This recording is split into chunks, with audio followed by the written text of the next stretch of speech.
Everyone,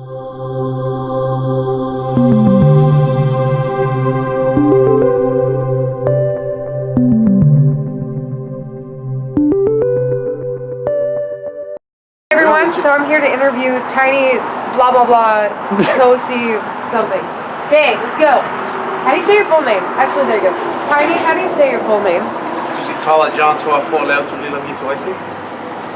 But the thing is, I support the Constitution of the United States.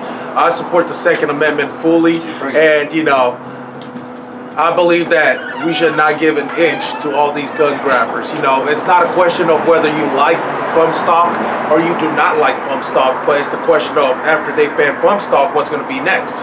Because they say bump stock makes it easy to kill people. Well, they're going to move to magazines that goes over 30 ammunition in it, or they're going to move to scope and all that stuff, because it makes it easy, to use a gun. So I disagree with Trump on the bump stock thing, but I still support him on all the other good stuff. I'm not one of those people that's going to forget all the good stuff that he has done and focus on this one mistake. I'm still going to give him a chance. Now, your name is out there a bunch. How do you keep yourself humble with being so... You're to America, you're most looked at right now. They're watching your every move, especially towards left and the right. Personally, how does that make you feel, and how do you stay humble? So everybody out there, if you think it's fun to have your face out there doing what I'm doing, it's not fun at all. Because one, the attention that you get from this movement, it puts your family and a lot of things at risk. Your job, your relatives and everything. Because ever since I've been out there, these people have shown up to my house multiple times. So it's not funny at all, but it's a risk worth taking. And that's what I look at. I don't look at the fame. I don't look at the recognition. I look at the cost that we're fighting for. It's way above everything. If I don't take a stand for this, there won't be anything to stand for. That's the reason why I do it. And fuck the recognition. If tomorrow nobody knows who Tiny is, I'm happy I took a stand. What got you politically motivated? Where did it start to get you to where you are today? What got you involved in politics to stand into where you're standing today? Well, during the election, I was, I used to be in gangs and everything, and I wasn't proud of it. I talked to a few family members. They told me, we'd rather see you die for a cause that is, that changed people's heart, and people will remember you for it, than seeing you die for a cause where you're representing the street, a block that you don't owe, a color that anybody can wear. So I got into the political scene and everything, and that was right during the election of Donald Trump. I never liked Trump in the beginning, and my story is out there. I did my own research. I went out there. I used to stand with liberals and everything, but the problem was, I didn't like the way liberals treat us minorities. They make us feel like we can't be independent. They want to do everything. They want us to rely on them every single time. They let you know that let us speak for you. Let us represent you because you're not good enough. That's how I felt. And another thing why I didn't like everything that I saw on the left is because I got sick and tired of seeing people mobbed like dogs on the street. So I decided, I felt bad for what I used to do because I did the same thing, and it's time for me to stand for what's right. I didn't want to see my son growing up and disagreeing with some people. Doesn't matter if he's a liberal when he grows up or a conservative. I want him to be able to take a stand for what he believes in, without people threatening him. So that's the reason why I'm doing what I'm doing. I'd rather take the hits and the punches right now from people that disagree with me than my son when he grows up,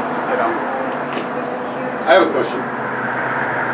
Tiny, considering we're in an administration right now that everybody deems as anti-immigrant, and you're a nationalized immigrant, what would you say to other people like you that want to come over here during this administration? What advice would you give them, and how would you describe your experience to them? Here's the thing. The whole anti-immigrant thing it's stupid. It's not anti-immigrant. They're anti-illegal immigrant. It is wrong. And for all the people that came to the United States legally, you ought to be disappointed. You ought to be angry because you spent all that money, to come to the United States. the land of opportunities, you know, legally. You know, it's not easy. For my mom, she's from Western Samoa. I did not need a visa to come here. I was born on the territory of the United States called American Samoa. My mom was not. So she had to spend a lot of money, travel to Western Samoa, travel to Australia just to get her visa. You know, that's the process. And, you know, if the fares and everything, it's not cheap. You know, she went through all that just to come here legally, just to do it the right way. And that's why I feel bad for all the people like my mom and some people that are Latinos and from everywhere in the world that came here legally, that did it the right way. Because if we feel stepped over, you know, we feel like people just walked over us by crossing the border like that.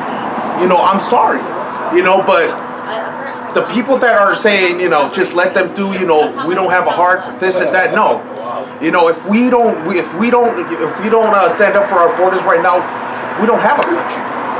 You know, we need to stand up for what's right. There's people that spend millions and millions of dollars, you know, thousands of dollars just to come here legally, and for them to just walk over like that, like they don't care, that's wrong. You know, do it the right way or don't come at all. That's it. Simple as that. Well, with all the propaganda coming out today about where you stand politically and all the videos and everything online, like, how do you take all that? Me, I just, like, I said this 1,000 times and I'll say it again. I don't see it as a battle between left versus right, liberal versus conservative, Democrat versus Republican. It's a battle between what's wrong and what's right, what's evil and what's good. You know? Because I believe that there is a lot of good still on the left side.